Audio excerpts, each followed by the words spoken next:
that is how you do a fight. Like, even though they didn't actually have a fight, they had a fight. Oh yeah, that was a fight. Yeah, it was good that they ended the episode on that because other than that, the episode kind of gave us a little bit of a different narrative perspective on things that we already knew as the audience. Right. But it shows us again the kind of main character abilities that they have of just being able to learn things exceptionally fast. Right. Which I get is a kind of a good thing because we could spend, 10 episodes on them learning a technique, and that would be really boring. Yeah. But other than that, it was a lot of exposition, a lot of them kind of getting prepped for the techniques to learn them. But the fact that they had this little sub bit where these useless side characters basically come in to kind of we're gonna work our little game on you guys, and Killua just goes nope, I'm an assassin. Yeah, you are in the wrong ball game, buddy. You come into my house. Yeah. I love how he doesn't, like, they're all trying to, like, threaten him and be scary or whatever, and he's like, yeah, okay. Listen, I'll help you out this one time, but that's it. Gone, fights on a schedule, all that.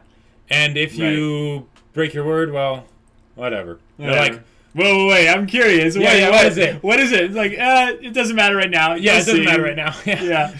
But here's the other thing. It's good that he was planning on doing that, I think, just for him. But when he realized that he had done it for Gon as well, it's like, he's like, oh, shouldn't have did that. Oh, now I'm really going to make sure I scared the crap out of you.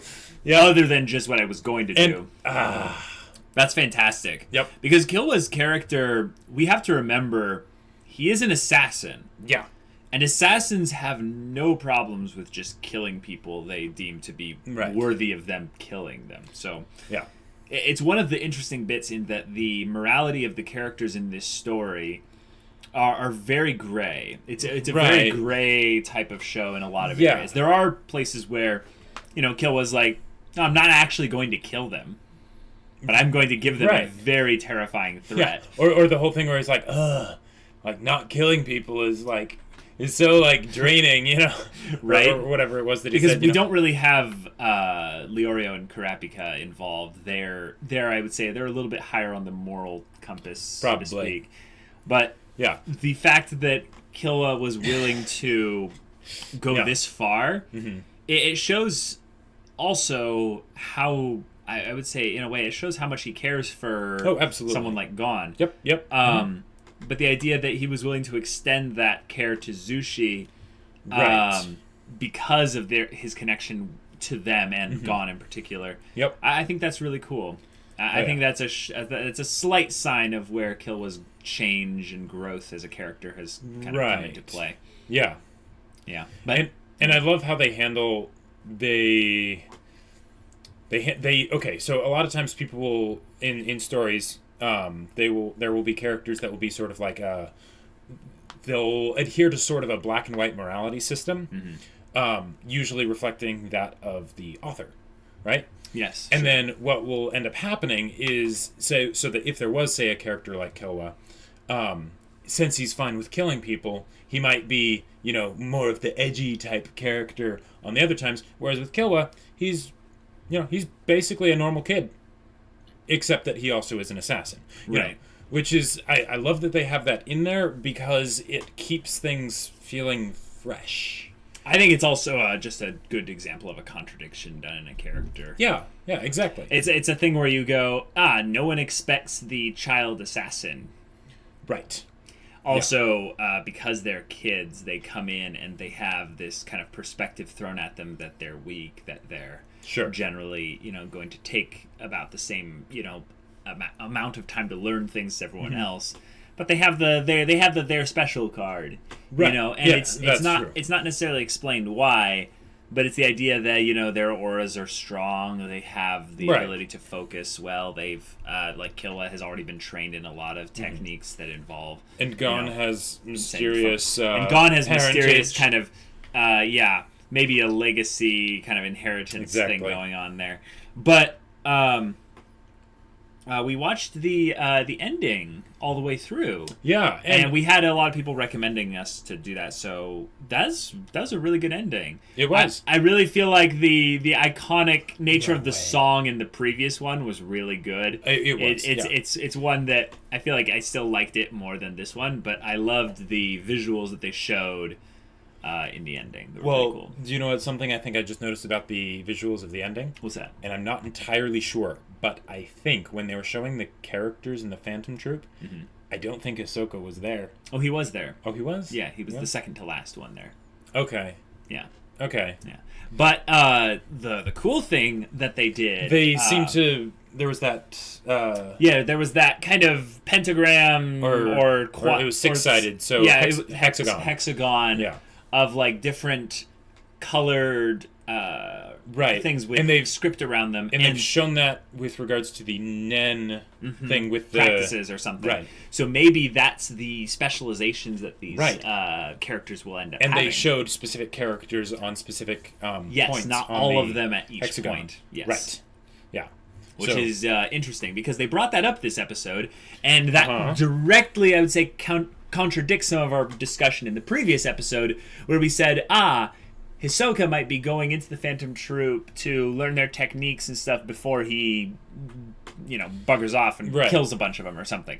Who knows? But if if there's a specific specialization that all these characters have that kind of makes certain things easier or more complementary to their applications of Nen, then possibly we could be seeing the broader spectrum of how the powers are work now, but eventually things are going to hone in and be a lot more focused. And they started that with the whole thing of like the going from like Ren to Gyo and going from Zetsu to In. Yeah, well, those are techniques within the four principles. Right. Those are things I think anyone can do. Yeah, absolutely. But I'm saying that's it's following along on that theme.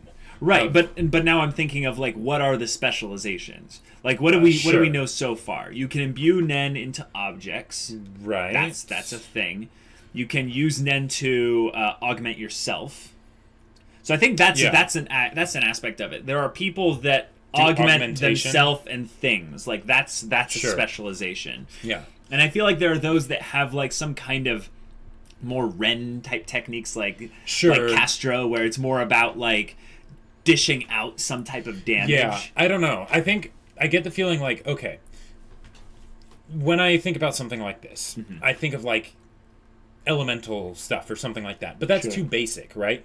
So I get the feeling it's going to be something that we won't really be able to figure out. Like, I doubt that. No, I very much doubt that. I feel like they've basically told us that Hisoka's techniques range from being able to imbue his Nen into objects and being able to, by extension, control kind of the perception. His techniques are very much a 10 Zetsu combination, I think. And they mentioned specifically that his aura he seems to specialize in using his aura to draw things to him or push them away from him. Like draw things to him or draw things to other things. No, that's just the imbuing. The fact that he's imbued his aura into these objects leaves a connection point from wherever he started the connection of imbuing to the object. Yeah, okay. Because that doesn't seem especially special. No, it doesn't. I think that's very probably common. something that anyone could do. Yeah. But the idea that Gon, we already know that Gon's is very senses-oriented, potentially. Yeah. Like, he has his senses, and that's just a thing. That could be more Zetsu, I think. Yeah, Zetsu and maybe some Ren. Yes, maybe some Ren in there as well. Killua's, though, I feel like we have no idea for now. Well, he at least is good at concealing his presence. Zetsu. Right? Okay. And then possibly 10, because he did the whole thing with like changing his hands. Yeah, that might not necessarily be a Ren thing. That's not using Nen, I think. That might not necessarily be a Nen thing. But if it's not, that begs the question: how is he doing that? I think that's more of a thing that the Zoldyck family teaches. Kind of like the Shadow Step thingy or whatever. Right. The shadow step clone, yeah, whatever illusion, right. But the thing is that could all be Nen, and he just didn't know it. Exactly, and that could give us a hint as to his type of techniques as well. That he specializes in more stealth-based things, and then maybe some kind of self-improvement Hatsu or something. He's more of a application, like sure, but then at the same time, the fingers definitely seem to be like a self-reinforcement 10 kind of a thing. It does. So I think it's going to be a little bit more of a thing of, if you have 4 principles, how many combinations are there potentially of any number of those 4 principles? Well, that's why I'm a bit confused, because it was a hexagon. Oh, right. So there's six, you think there's 6 specializations? Six specializations, but I could buy that. But there's 4 major principles. So everything is a combination of 2. Yeah, but that would be 6 principles. Would it be? Yeah, do the math. Yeah. 3, 2, 1. Yeah. Oh, 6. Yeah. Right. Yeah. Okay. Oh, yeah. So if everything is a combination, if all the specializations are a combination of 2 of the Nen principles, there would be 6. Sure. Okay. So then that would mean that Killua is probably a Zetsu and 10. Gon is probably a Zetsu and Ren. And then I have no idea for Kurapika and Leorio. Yeah, but Hisoka would then be a Zetsu and Ren. Zetsu and Ren, yeah. Which is the same as Gon. Same as Gon. Oh, interesting. Huh. Very interesting. Yeah, I bet that there's a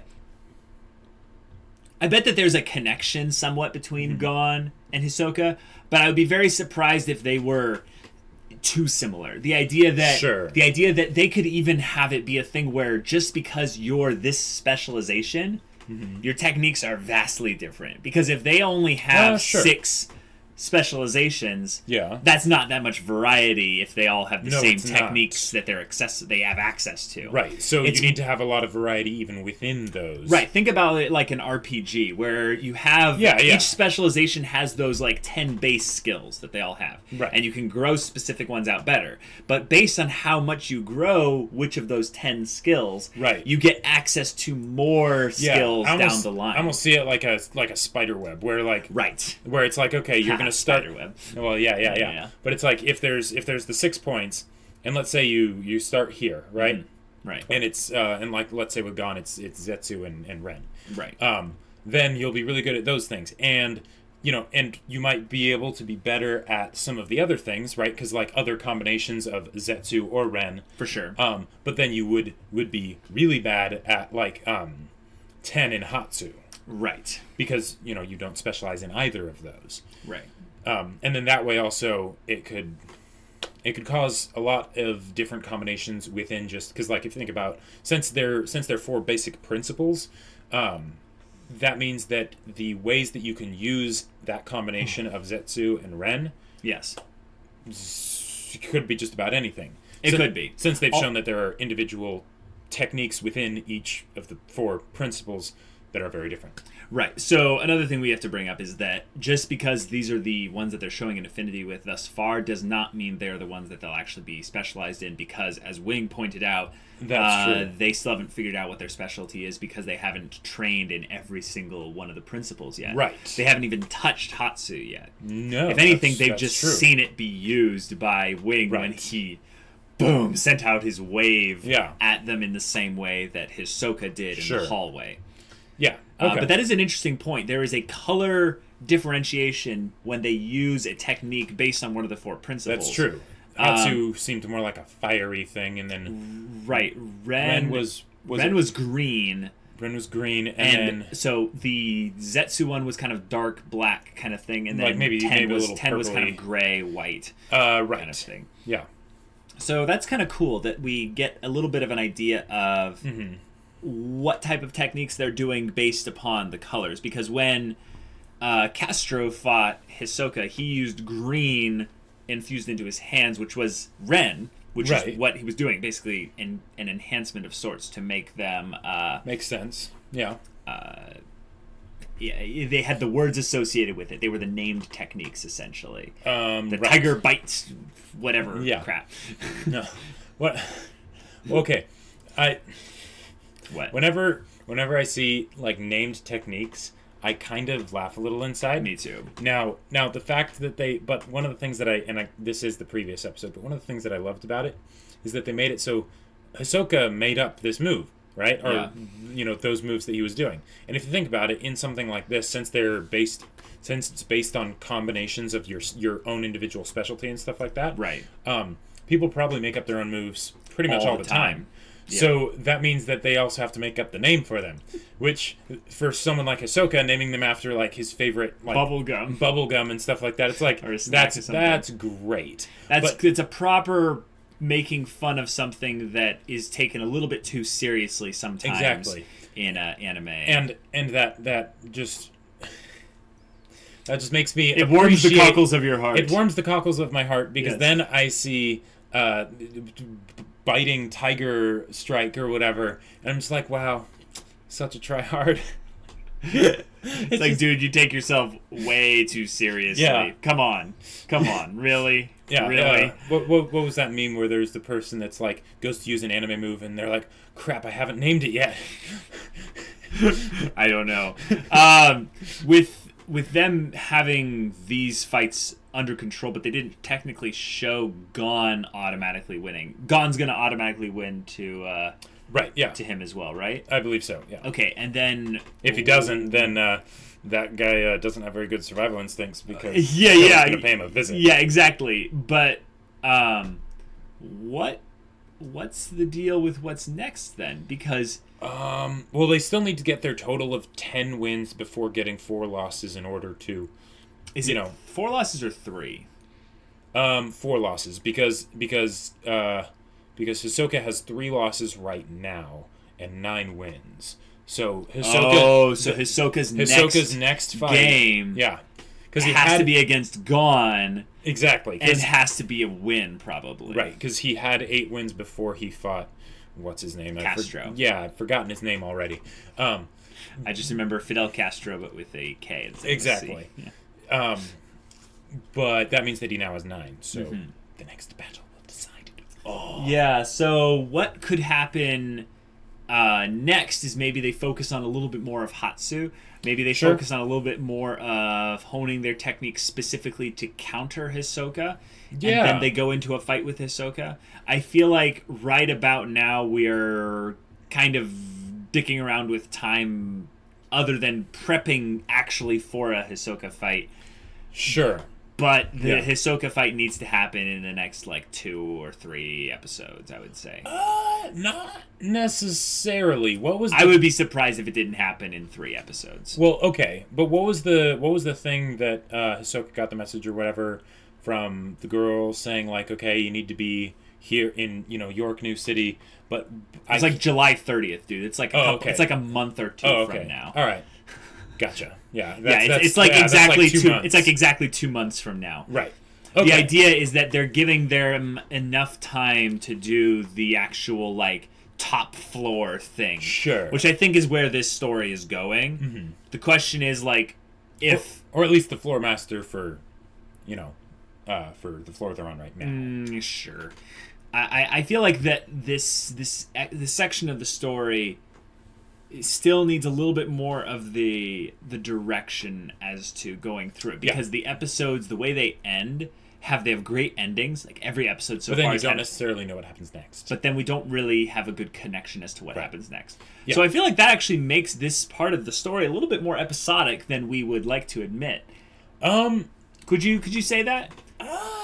I know it's a linear story, but the idea that not really, no, because if you think about something that's episodic does not mean that it is resolved in one episode. It means that it's something that is usually repeated, or what do you mean repeated? Where it's each one is a self-contained story. This episode was a largely self-contained story, but I don't think that's going to be sort of the pattern going forward necessarily. No, but each fight kind of seems to be...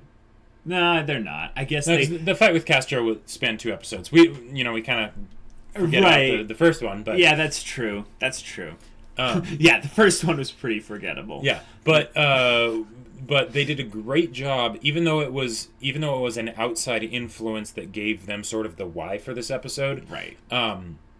Having some jerk kidnap a friend, that is perfectly valid. It gives you a reason for what you're going to do, and it gave Killua a chance to pull an awesome. Yep, Killua pulled an awesome. That's for sure. And I'd love to see him pull more awesomes in general because his character, it's easy to forget that, when you're surrounded by so many other awesome characters, that it's like, okay, Killua is actually like super legit. Yeah. And in some way he's even cooler than Gon. Oh, I would say by like a large amount. Yeah. Which is why Gon needs more character development. Not that he's super short on it right now, but any that he can get, he's good. He's good. Yeah. He's very good. And poor Zushi. Yeah. Just having to be surrounded by a dual awesome protagonist. But he's like 7 years old. So. That's a good point. He is way shorter than them, so he has to be way younger. Mm-hmm. And I think they're 12. Right. So yeah. But I like that they make that point, is that 7-year-olds go into the Heaven's Arena tournament thing and fight and get punched in the stomach into a wall and are just like, ugh, whatever. I'll just because he's already like an 8th level monk at this point. So. Right. The idea that the strength of someone's soul is not limited by their age. Yes. Yeah. Yes. That's a great line actually for this show. That is a great. Yeah, put in quotes. And exactly. Yeah. All right. Well, if you want to see the next 2 episodes, go check out the link in the description below for our Patreon's early access. Get on the Discord with that as well. We'd love to chat with you about stories, anime, or what have you. Yeah, and we'll see you all later. But until then, we're Semblance of Sanity. I'm Caleb. I'm Jacob. And we'll see you all next time.